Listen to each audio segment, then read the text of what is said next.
சிறப்பான எழுச்சிமிக்க கூட்டத்தை ஏற்பாடு செய்திருக்கிற விக்னேஷை பார்த்தாலே நான் வியந்து போனேன்.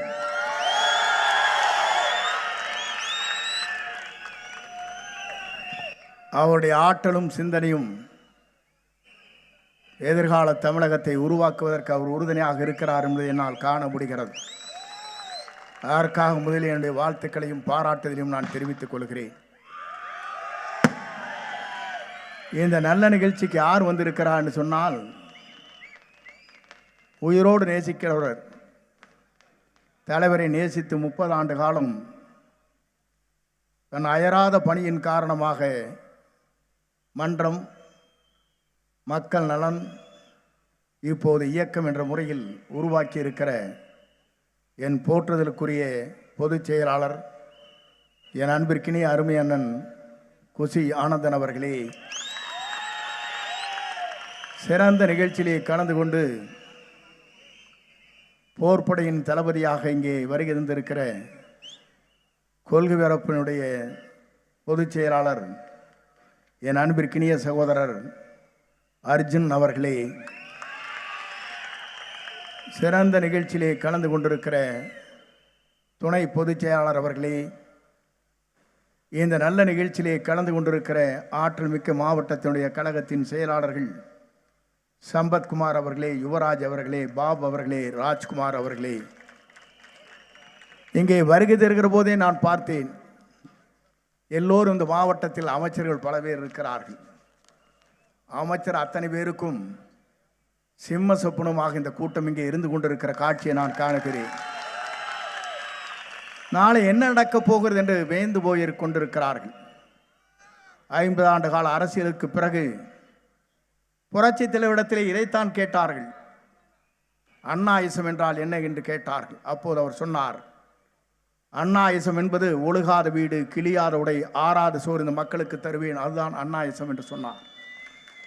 நானை குறிப்பிடுவதற்கு காரணம், அதற்கு பிறகு அம்மா அவர்கள், அதற்கு பிறகு நம்மிடத்திலே 50 ஆண்டு காலத்திற்கு பிறகு ஒரு நொடிப்பொழுதிலே தூக்கி எறிந்ததற்கு பிறகு தூக்கி பிடித்தவர் தான் நம்முடைய வெற்றி கழகத்துடைய தலைவர் வெற்றி தளபதி அவர்கள் என்பதை நான் கருவேன். எனக்கு இப்போது 20 வயது குறைந்திருக்கிறது. ஏனென்று சொன்னால், இளைஞராக இன்றைக்கு ஓடுவதற்கு அவர் என்னை தயார்படுத்தி இருக்கிறார். இரவு பகல் பாராமல் அவர் உழைப்பதற்கு நான் தயாராக இருக்கிறேன் என்பதை நான் இந்த நேரத்திலே தெரிவித்துக் கொள்கிறேன். இங்கே 29 தொகுதிகள் இருக்கிறது. கொங்கு மண்டலத்தில் 29 தொகுதியும் அவருடைய காலடியிலே வெற்றிக்கணியை உருவாக்குவதுதான் என்னுடைய லட்சிய பயணமாக இருக்கும். யாரை விரல் காட்டுகிறாரோ அவர்தான் சட்டமன்ற உறுப்பினர், யாராலும் மாற்றி காட்ட முடியாது. ஏன்னு சொன்னால், சில பேர் நினைக்கிறார்கள் அண்ணா திமுகவில் ஒருவர், திமுகவில் ஒருவர் இங்கே இருப்பதாக சொல்கிறார். இந்த கூட்டத்தை பார்த்ததற்கு பிறகுதான் இரவு பூரா தூங்கப் போவதில்லை. இதுதான் நடக்கப் போகிறது. ஏன் இதை சொல்கிறேன்னு சொன்னால், விக்னேஷ் ஒரு இளைஞர், சுரண்டு பணியாற்றுகிறார். 3 தொகுதிக்கு அவர் பொறுப்பாளர். நான் இங்கே பார்க்கின்ற போது நான் வியந்து போனேன். ஓடி ஓடி உழைத்துக் கொண்டிருக்கிறார். ஓடும் இளைஞரிடத்திலே நீங்கள் எதுவும் செய்துவிட முடியாது. நாளை வெற்றி என்ற வரலாற்றை அவர்கள் படைக்கப் போகிறார். நீங்கள் மறந்துவிடக்கூடாது. இது நான் எதற்காக சொல்லுகிறேன் சொன்னால், ஒரு இளைஞரால் தான் முடியும். ஒரு நாட்டை மாற்றுவதற்கு ஒரு நல்ல தலைமை தேவை. இரு தலைமையும் மக்கள் பார்த்து விட்டார்கள். புரட்சி தலைவர் அம்மாவுக்கு பிறகு இன்று நடைபெறுகிற ஆட்சியை பார்க்கின்ற போது, அலங்கோல ஆட்சி இன்றைக்கு நடைபெற்றுக் கொண்டிருக்கிறது. கொலை கொள்ளைகள் நடைபெற்றுக் கொண்டிருக்கிறது. சட்ட ஒழுங்கு சரியாக இல்லை. பெண்களுக்கு பாதுகாப்பில்லை. அதே போலதான் குப்பைகள் இங்கே குவிந்து கொண்டிருக்கிறது. அதை சரி செய்வதற்கு அவர்களால் முடியவில்லை. மரப்பாலத்திலே கட்டி முடிக்கப்படுகிற பாலங்கள், இங்கே ரயில்வே பாலங்கள் கட்டி முடிக்கப்படவில்லை. இங்கே இருக்கிற செக் போஸ்ட், அதில் ஆட்கள் இல்லை. நான் எதற்காக இதை சொல்கிறேன் என்று சொன்னால், அனைத்தும் மாற்றக்கூடிய சக்தி, ஒரே சக்தி நம்முடைய வெற்றி கழகத்துடைய தலைவராக இருக்கிற தளபதிக்கு மட்டும்தான் இருக்கிறதே தவிர யாருக்கும் இல்லை என்ற வரலாறு படைக்கப் போகிறோம். நான் இது எதற்காக சொல்கிறேன் என்று சொன்னால், வேடிக்கையாக சொல்லவில்லை. புரட்சி தலைவரோடு பயணத்தை செய்கிற போது இதைத்தான் சொன்னார்கள். நடிகர் நாடாள முடியுமா என்று கேட்டார்கள். நடிகர் நாடாள மட்டுமல்ல, நாட்டையே ஆண்டு கொண்டிருக்கிற வரலாற்றை படைக்கக்கூடிய தலைவராக நம் தளபதி வருவார். அதை யாராலும் மாற்றி காட்ட முடியாது. இதைத்தான் நாம் இங்கே எண்ணி பார்க்கிறோம். இங்கே வருகிற போது நான் பார்த்தேன் மக்கள் வெள்ளத்தை.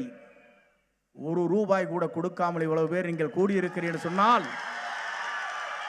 உங்களை வெல்வதற்கு எந்த சக்தியாலும் முடியாது. இதே கூட்டத்தை கூட்ட வேண்டும் என்று சொன்னால் அமைச்சர்கள் என்ன செய்ய வேண்டும் என்று சொன்னால் ₹2 கோடி செலவு செய்ய வேண்டும். ₹1 எங்களுக்கு தேவையில்லை. நாளை தமிழகத்தை ஆளப்போகிற தளபதி தான் வேண்டும் என்று இங்கே மக்கள் கூடியிருக்கிறீர்கள். இதை காணுகிற போது நான் பார்க்கிறேன். நான் பல்வேறு நிகழ்ச்சியை நடத்தியவன். எல்லோரும் எல்லா கட்சிக்கும் போவாங்க, எப்படி நடக்கிறது என்பதை பார்ப்பார்கள். இங்கே கூட ஒரு மகாநாடு நடைபெற்றது, திமுகவுடைய பெண்கள் மகாநாடு. அதற்கு ₹110 கோடி செலவு. எத்தனை கோடி? ₹110 கோடி. ஒருவருக்கும் ₹1000. செல்வதற்கு பெண்களுக்கு சேலை, பேருந்து வசதி, அத்தனை பேரும் அங்கே வந்தார்கள். இங்கே எழுச்சி எப்படி இருக்கிறது என்பதை நாம் காணுகிறோம். அங்கே எழுச்சியே இல்லை. கூட்டத்தை நாம் பார்த்தோமே தவிர எழுச்சி மிக்க கூட்டத்தை பார்க்கவில்லை. நான் எதற்காக இதை சொல்லுகிறேன் என்று சொன்னால், உங்களை மிஞ்சுவதற்கு எந்த சக்தியாலும் தமிழகத்தில் இனி முடியாது என்ற வரலாற்றை படைக்கிற கூட்டம் தான் இங்கே இருக்கிறது. இந்த கூட்டத்தை பொறுத்தவரை நான் சொல்லுகிறேன், நாளை தமிழகம் மாறப்போகிறது. அதை யாராலும் தடுத்து நிறுத்த முடியாது. எந்த சக்தியாலும் தமிழகத்தை நிறுத்த முடியாது. எல்லோரும் கனவு காணுகிறார்கள். ஆட்சி மாற்றங்கள் வேண்டும் என்று மக்கள் விரும்புகிறார்கள். நேற்றைய முன்தினம் எனக்கு துபாயிலிருந்து வீடியோ கான்ஃபரன்ஸ் மூலமாக என்னை பேச சொன்னார்கள். அப்போது இடத்திலே பேசினேன். 500க்கும் மேற்பட்ட தமிழகத்தை சார்ந்த மக்கள் அங்கே ஒரு கான்ஃபரன்ஸில் இருந்தார்கள். அவர் சொன்னார்கள், நாங்கள் மட்டுமல்ல, உலக நாடுகளிலே வாழுகிற 3 லட்சம் பேர் அவருக்கு வாக்களிப்பதற்கு ₹1,00,000 செலவு செய்து ஒரு வாக்கை அளிக்க போகிறோம் சொன்னவர்கள் அவர்கள். நான் எதற்காக சொல்லி என்று சொன்னால், ₹1,00,000 செலவு செய்து ஒருவருக்கு வாக்களிக்கிறோம் என்று சொன்னால் உலகத்திலே இருக்கிற அத்தனை அறிஞர்களும் விஞ்ஞானிகளும் மருத்துவர்களும் சிந்திக்கிறார் என்று சொன்னால், தமிழகத்தை ஆளுவதற்கு நம்முடைய தளபதியை தவிர யாரும் இல்லை என்ற வரலாற்றை உலக நாடுகள் இன்றைக்கு பேசிக் கொண்டிருக்கிறது. தமிழ்நாட்டிலே மட்டுமல்ல, அவர் வருவார், வந்ததற்கு பிறகு தமிழகத்தை ஆள்வார், ஆண்டதற்கு பிறகு தமிழ் மண்ணிலே மட்டுமல்ல உலக அளவில் உடைய சிறப்பை தமிழ் மண்ணிலே மட்டுமல்ல உலக அளவில் சிறக்கப் போகிறது என்ற வரலாற்றை படைப்பார். அந்த வரலாற்றுக்காகத்தான் நீங்கள் இவ்வளவு பேர் இங்கே வந்திருக்கிறீர்கள். உங்களை பார்க்கின்ற போது நான் வியந்து போனேன். ஏனென்று சொன்னால், விக்னேஷ் ஒரு இளைஞர். அந்த இளைஞருக்கு இவ்வளவு திறமை இருக்கிறது, ஆற்றலும் இருக்கிறது, சிந்தனையும் இருக்கிறது, தொலைபேசி இங்கே இருக்கிற தொலைநோக்கு பார்வையும் இருக்கிறது.